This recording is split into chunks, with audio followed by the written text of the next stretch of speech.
إن الحمد لله نحمده ونستعينه ونستغفره ونعوذ بالله من شرور أنفسنا ومن سيئات أعمالنا.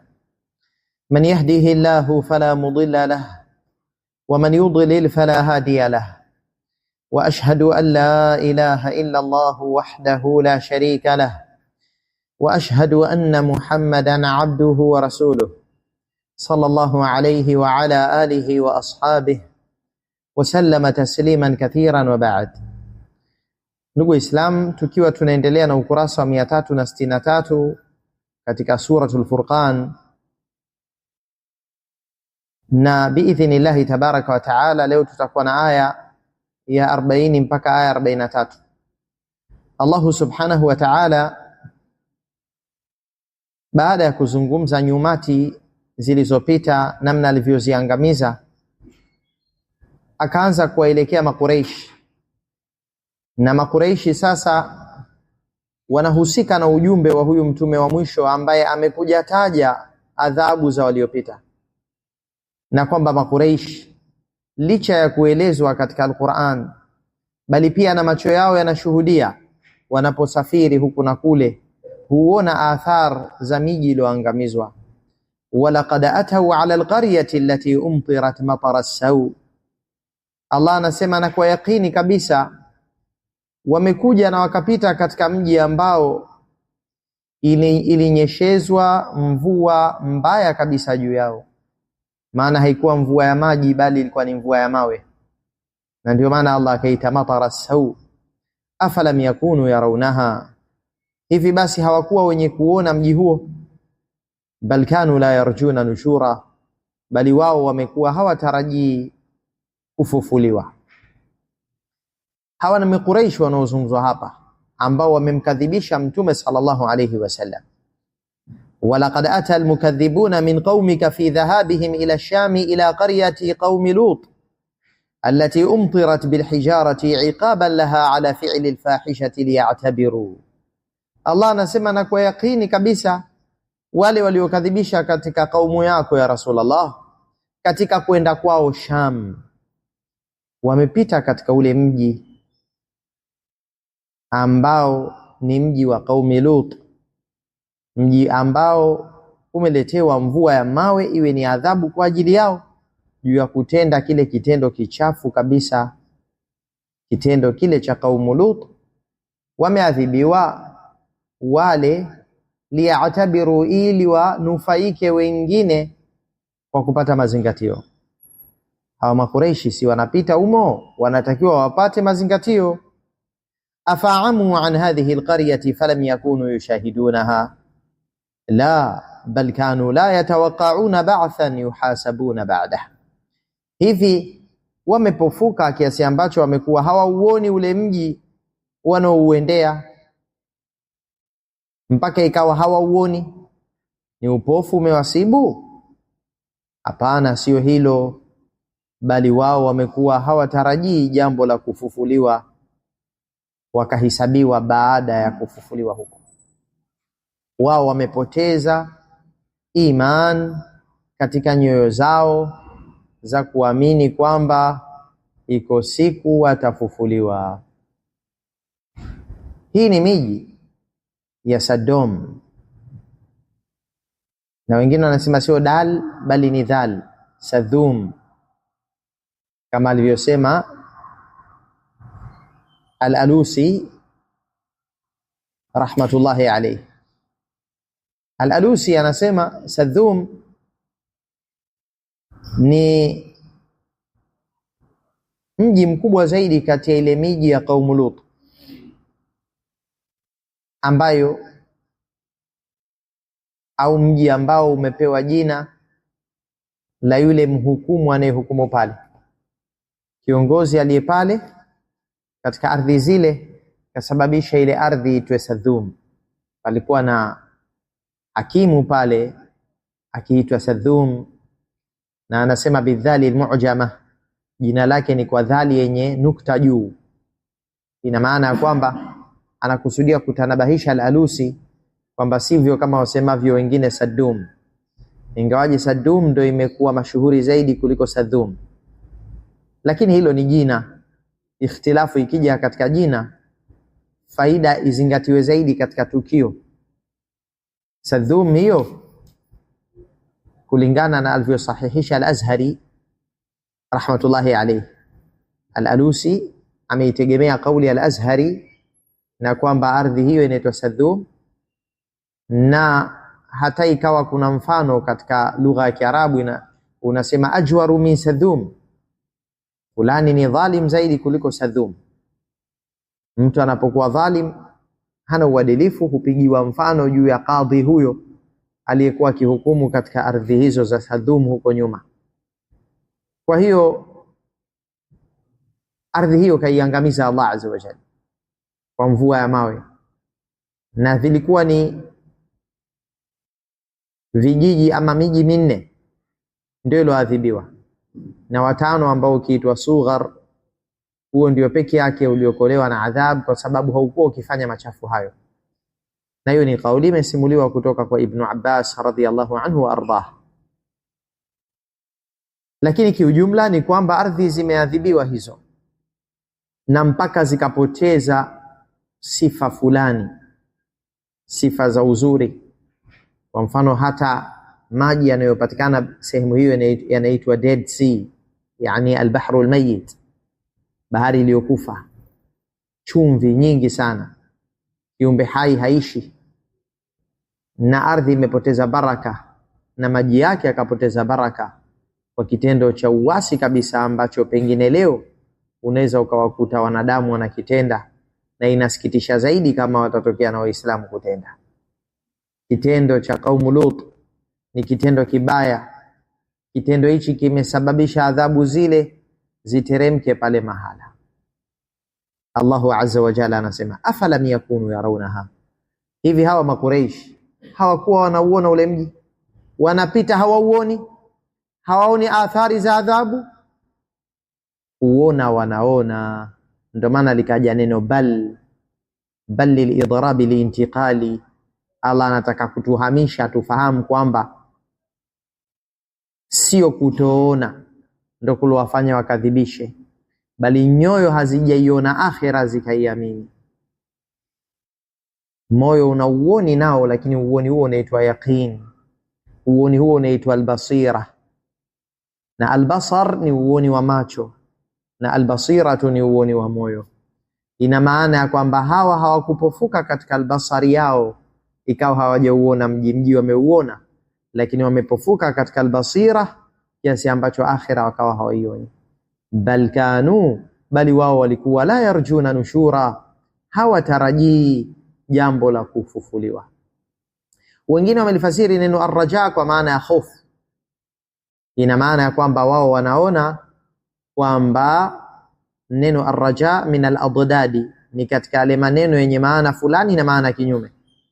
Neno kuwa lina maana zaidi ya moja, hiyo ipo katika lugha tofauti, lakini neno kuwa lina maana fulani halafu na maana ya kinyume ya maana ya mwanzo, hiyo ni katika siri za lugha ya Kiarabu. Kwa mfano neno aljalal, kitu kikubwa sana kinaitwa aljalal na kitu kidogo kinaitwa aljalal. Udogo ni kinyume cha ukubwa, lakini neno ni hilo. Raaitu amran jalalan, nimeliona jambo kubwa kuliko hili. Na anaweza akasema raaitu amran jalalan, nimeliona jambo dogo. Jambo dogo sana ni maana na kinyume chake. Hata almaula hutumika kwa mwachaji huru, na pia neno almaula linatumika kwa mwachwa huru. Aliyeacha huru mtumwa ni maula, na aliyeachwa vile vile. Basi na hapa neno arraja wanaona kwamba ni neno lilotumika kwa maana mbili, kwa hiyo itategemea na sentensi. Wakasema hapa basi itakuwa ina maana ya hofu, na hiyo ndio lugha ya Tihama. Lugha ya Tihama inatumia neno arraja kwa maana ya alkhawf. Lakini Az-Zajjaj anaipinga tafsiri hiyo, anasema watu wa lugha hawakutumia arraja kwa maana ya khawf. Ina maana ya kwamba tafsiri itakuja, bali wao hawatarajii malipo ya amali njema juu ya siku ya Kiyama, na ndio maana hawakuwa na amali njema ya imani wala matendo mema. Ingawaje wengine wamefasiri bal kanu la yarjuna nushura, bali walikuwa hawaogopi kufufuliwa, kwa sababu wanaona maqam ya mazungumzo na mahala pake izungumzwe hofu zaidi kuliko matumaini. Yani kwa vile hawajaogopa kufufuliwa, ndio maana wamekuwa wanakadhibisha hawa makureishi, ya Rasulullah. Ingawaji hawa wamekosa yote mawili, matumaini ya kufufuliwa hayapo, na kwa maana hiyo na hofu ya kufufuliwa ikapotea. Ingawaji neno kutarajia ni kinyume cha neno kuhofu. Kwa hiyo wameendelea na maasi yao kwa sababu hawaamini kiyama, na wamekuwa ni watu ambao wamevuka mipaka katika ule uasi na makosa yao kwa kupoteza iman ya kuamini siku hiyo ya kufufuliwa.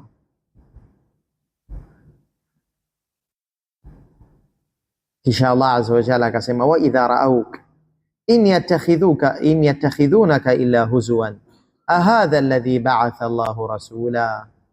Wa idha ra'awka, na wanapokuona wewe ya Rasulullah, in yattakhidhuka, hawakuchukulii wewe, illa huzwan, isipokuwa wanakuona ni kitu cha kufanyiwa maskhara.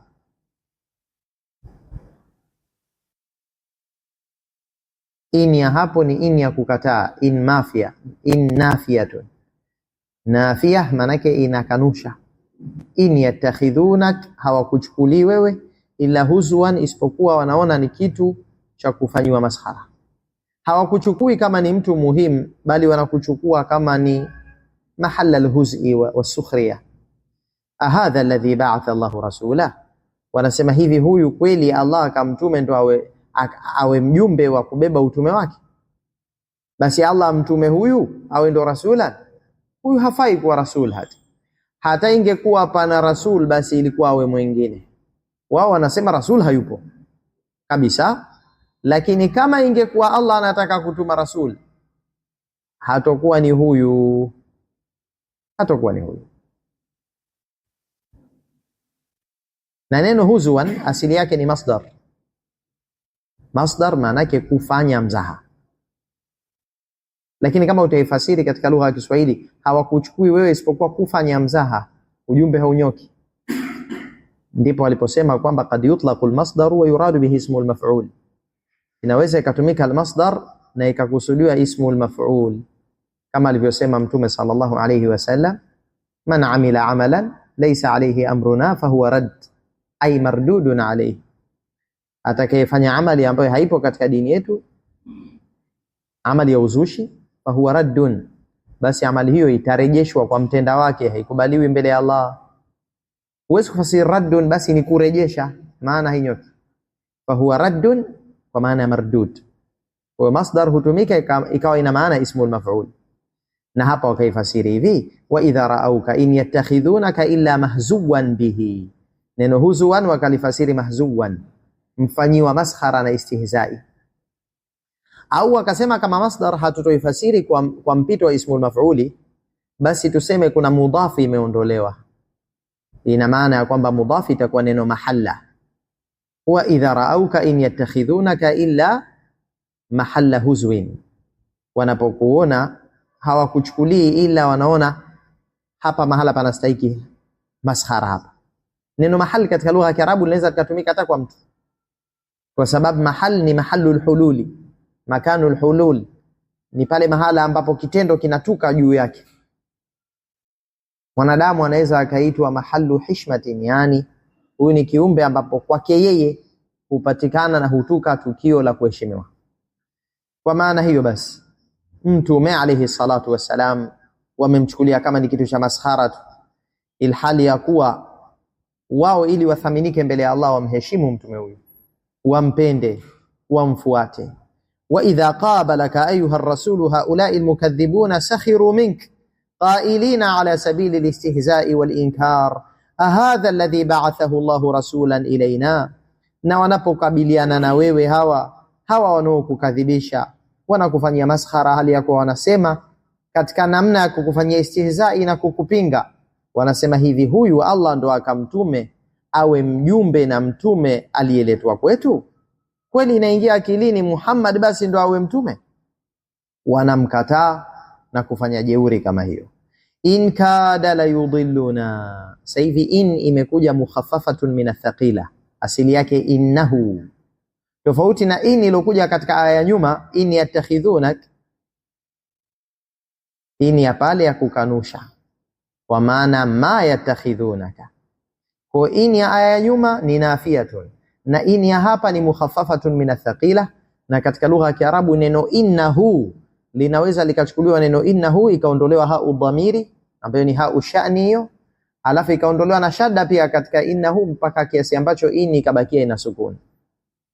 In kaada la yudilluna, tafsiri yake hakika alikurubia kutupotoa mtume huyu, an alihatina, kutuachisha na miungu yetu tunayoabudu, laula an sabarna alaiha, lau tusengesubiria juu ya miungu hiyo, lakini tulifanya subra, tukaitetea, tukasimamia kidete, tukapambana, ndio maana hajatuweza Muhammad. Eti kwa hilo wanajisifu kwamba wamekuwa na subira juu ya kutetea miungu yao na kuulinda ushirikina wao. Wa sawfa ya'lamuna hina yarawna al'adhaba man adallu sabila, na watakuja jua hao pindi watakapoiona adhabu siku ya kiyama, ni nani kapotea zaidi, wao au Muhammad. Na Allah azza wa jalla, pamoja na kwamba hawa walizungumzia jambo la mtume kupotoa, si kupotoka yeye Muhammad, kupotoa, kwa sababu wao walisema in kada la yudilluna, alikaribia kutupotoa. Ina maana ya kwamba wanataka kusema ala sabili luzum kwamba yeye kapotea, ndio maana anataka tupotoe. Lakini kupotea kwa mtume hawajazungumza, wao wamezungumza kupotoa kwa mtume Muhammad sasa. Sasa Allah anataka kusema nani kapotea zaidi, Muhammad au wao? Watakuja jua. Anataka kusema Muhammad hajapotea. Ikiwa hajapotea basi hajapotoa. Yaani Allah azza wa jalla anataka kumkanushia lile dogo, ukiachilia ili kubwa alotuhumiwa nalo. Maana tuhuma ya kupotoa watu ni mbaya zaidi kuliko kupotea. Kupotea kuna kwa nafsi moja, lakini kupotoa na wengine. Sasa Allah azza wa jalla anataka kukanusha hata ili dogo kwamba nani kapotea zaidi. Watajua kwamba mtume hajapotea, walopotea ni wao. Na ikiwa hajapotea basi hajapotoa. Na mara nyingi mwanadamu akipotea hupotoa. Na ndio maana wale makufar watasema, waambia waliowaburuza kuwapeleka jahannam kwamba sisi wenyewe tulipotea, na ndio maana tukakupotoeni, kwa sababu faqidu shay'i la yu'tihi, asona kitu hawezi kukujawa kumpa mwingine. Faqidu shay'i la yu'tihi, asona kitu hawezi kumpa mwingine. Utakaa kwa asiye na elimu, atakupa elimu au ujinga huyo? Na ambaye hana maarifa na ushauri mzuri, nini utambulia kwake? Na utamuomba mnyonge maskini akupatie, kinatarajiwa nini kwake hali ya kwa yeye mwenyewe ni wakupewa? Ndio akasema faqidu shay'i la yu'tihi, asona kitu hampi mwingine. Mtume lam yadhil wa lam yudhil, lam yadhil hajapotea, wala yudhil wala hakupotoa. Alikuwa anawaongoza watu kwenye khairi. Na kwa sababu hii imekuja tilia mkazo, ndio akaanza watu wa mukhtasar na neno laqad. Laqad ni neno la kutilia mkazo, ishara ya kwamba hii ni mukhaffafatun min athqila, asili yake innahu kada la yudilluna. Laqad awshaka an yasrifana an ibadati alihatina laula an sabarna ala ibadatiha la sarafana anha bihujajihi wa barahinihi. Alikaribia wallahi Muhammad kutuweka mbali na ibada za miungu yetu. Lau kama tusengesubiria kuyaabudu, angetuweka mbali huyu kwa hoja zake na ule ubainifu wake anaotoa. Wasawfa ya'lamuna hina yu'ayinuna al'adhaba fi quburihim wa yawm al-qiyamah man adallu tariqan ahum amhu wa saya'lamuna ayyuhum al-adall. Na watakuja jua kipindi watakapoiona adhabu katika makaburi yao na siku ya kiyama, nani kapotea zaidi katika njia, hivi ni wao au yeye Muhammad? Watakuja ni jua ni nani kati yao al-adall, amepotea zaidi. Mtume alayhi salatu wassalam kaongoka na akaongoza wengine, na hiyo ndiyo sifa yake, alikuwa muongozaji. Na sifa hii ndio anatakiwa warithi watukufu wa ummati wake, waongoze watu kwa ikhlas, kwa ajili ya Allah, kwa kufuata mwenendo wa Mtume sallallahu alaihi wasallam, na kwa nasiha, kusafiania umma na kuwatakia kheri watu na kwa lengo la kuwaokoa na adhab na ili watu waende janna wa rehma za Allah subhanahu wa ta'ala. Araaita man ittakhadha ilahahu hawah afa anta takunu alayhi wakila araaita ayuha ar-rasul man ja'ala min hawahu ilahan fa ata'ah. Hivi mtume wewe umemuona yule ambaye amejalia katika matamanio yake muabudiwa akawa anatii matamanio ndio muabudiwa wake. Afa anta takunu alayhi hafidhan tarudduhu ila al-iman wa tamna'uhu min al-kufr. Hivi wewe ya Rasulullah ndio utakuwa kumhifadhi huyo kweli? Utaweza kumhifadhi, kumrejesha katika iman na kumzuilia asiingie katika kufru? Umemuona huyo? Na hii ni hatari ndugu zangu Waislamu, wa mtu anaabudu matamanio, na hilo linaweza likamkuta hata mtu ambaye ananasibika na Uislamu lakini akawa ni muabudu wa matamanio. Matamanio yako mengi, matamanio ya mali, matamanio ya umashuhuri, matamanio ya cheo, matamanio ya chochote. Kama mtu atayatii yale matamanio na akaacha amri ya Allah subhanahu wa ta'ala, huyo huwa ni mtu anayeabudu matamanio, mpaka Allah akaita matamanio ni ilah, muabudiwa, na hiyo ni hatari ya hali ya juu. Na kuna watu matamanio yao ndio muongozo wao. Leo akitamani hili atalifanya, kesho mambo yakigeuka akitamani vingine ataabudu matamanio. Kama wale ambao wanakwenda na mambo ya mji, yakibadilika na wao wanabadilika. Huyo kweli utakuwa wa kumsimamia Rasulullah, utaweza kumhifadhi? Ibn Abbas katika kuifasiri aya hii anasema ilikuwa mtu enzi za jahiliya anaabudu sanamu jeupe, anaabudu jiwe jeupe kwa kitambo fulani cha wakati, labda miaka kadhaa. Akiona jingine zuri zaidi kuliko lile anaabudu hilo la pili. Kwa anabadilisha waungu kama anavyobadilisha nguo. Awataabudu kwa mwezi, alafu kaona jingine anachukua lile la pili analiacha lile la mwanzo. Kuabudu matamanio ni hatari jamani. Walioabudu matamanio wameacha salatul fajri kwa jamaa. Walioabudu matamanio miongoni mwa wanawake wameacha hijab, wakaona matamanio yao hayakubaliani na hijabu. Vipi asionekane na uzuri wake? Na kwa nini asinukie kwa manukato yake akashawishi wanaume? Kwa hilo akaona abudu matamanio, na wengi wanafeli kwa kuabudu matamanio ya nafsi. Afaman zuyina lahu su'u amalihi faraahu hasana fa inna Allaha yudhillu man yasha wa yahdi man yasha. Hiyo ni aya nyingine hiyo. Allah anasema, je, yule ambaye kapambiwa ubaya wa matendo yake maovu kapambiwa mpaka akayaona mazuri, huyu utamweza kweli? Huyu yuko sawa na yule ambaye anayependa kheri? Basi hakika Allah hampotoi, anampotoa mtakaye na anamuongoa mtakaye. Anayeabudu matamanio, aliyepambiwa maovu yake mpaka yakapambika akayapenda, huyu anaelekea katika upotofu. Fala tadhhab nafsuka alaihim hasarat, basi nafsi yako isitoweke ikahiliki na kufariki kwa majuto juu ya hawa. Usijiangamize ya Rasulullah. Hawa ni watu wanaabudu matamanio, na kuabudu matamanio ni kitendo kibaya sana, kinamdhuru mtu. Na wako watu ambao wameabudu matamanio yao.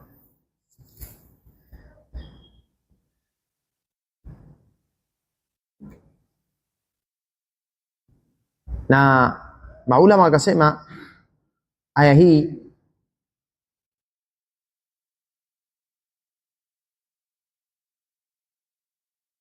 Abdullah ibn Abbas anasema kullama hawiya shay'an rakibahu. Hivi mtu kila akitamani kitu akawa anakifanya tu. Wa kullama ishtaha shay'an atahu la yahjuzuhu an dhalika wara'un wala taqwa. Ikawa kila anapokitamani kitu anakiendea, hakuna takwa inayomzuia. Fal ayatu shamilan liman abada ghayra Allah ta'ala hasaba hawahu wa liman ata'a al-hawa fi sa'iri al-ma'asi. Basi aya hii inamkusanya yule ambaye kamwabudu mwingine asiyekuwa Allah kwa mujibu wa matamanio yake akaamua kuabudu chengine, lakini pia aya inamkusanya hata yule aliyeyatii matamanio yake katika maasi mengineyo. Hii ni kauli imepokelewa kwa Abdullah ibn Abbas, kaipokea Ibn al-Mundhir na Ibn Abi Hatim. Ina maana Muislamu anayeabudu matamanio naye pia yani akiwa anafuata maasi, anayefanya madhambi, huyu pia anaambiwa anaabudu matamanio. Na hata maneno ya Al-Hasan al-Basri yanaashiria hivyo, ambayo yamepokelewa na Abdu ibn Humaid. Aliulizwa Al-Hasan al-Basri, afi ahli al-qiblati shirk, je, kwa watu wa qibla wanaofuata qibla cha Uislamu, yani nakusudiwa ndani ya wanaonasibika na Uislamu pana ushirikina? Akasema naam, almunafiqu mushrik, innal mushrika yasjudu lishamsi wal qamari min dunillah wa innal munafiqa abada hawahu. Anasema mshirikina anasujudia jua na mwezi pasi na Allah, huyo ni mshirikina. Lakini na munafiq pia si anaabudu matamanio, anafuata matamanio munafiq. Nafsi kimwambia lala, anaendelea kulala, anaacha salatul fajri kwa jamaa. Huku muadhin anamwambia salatu khairu minan nawm, alafia anaabudu matamanio. Ni katika alama za wanafiki, wanakosa salatul fajri kwa jamaa.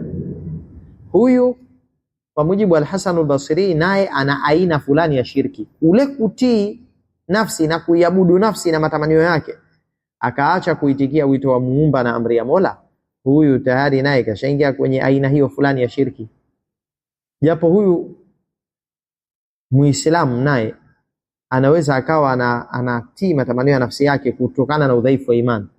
Hatusemi kwamba ameshatoka nje ya Uislamu na kashakufuru, hapana, hiyo sio shirkul mukaffir, lakini ni aina fulani ya utiifu na kuabudu nafsi kwa kuiweka nyuma amri ya Allah azza wa jalla. Kwa hiyo aya hii ni hatari, inamtisha hata Muislamu, na ni jambo linalotisha sana kuwa mtu siku ya kiyama anaambiwa abadta hawahaka fasara laka ilahan, umeabudu matamanio yako yakawa ndio muabudiwa wako. Jambo linatisha. Na aya hii inawaingiza wengi sana, kwa sababu hata aliyekuwa Muislamu akifuata matamanio ya nafsi akaiweka nyuma amri ya Allah azza wa jalla, kwa wakati huo atakuwa ameiabudu nafsi yake. Na ndio maana Al-Alusi akasema, wala yakadu yaslamu ala hadha min umumi al-ayati illa man ittaba'a ma ikhtarahu Allah ta'ala li'ibadihi wa shara'ahu subhanahu lahum fi kulli ma ya'ti wa yadhar.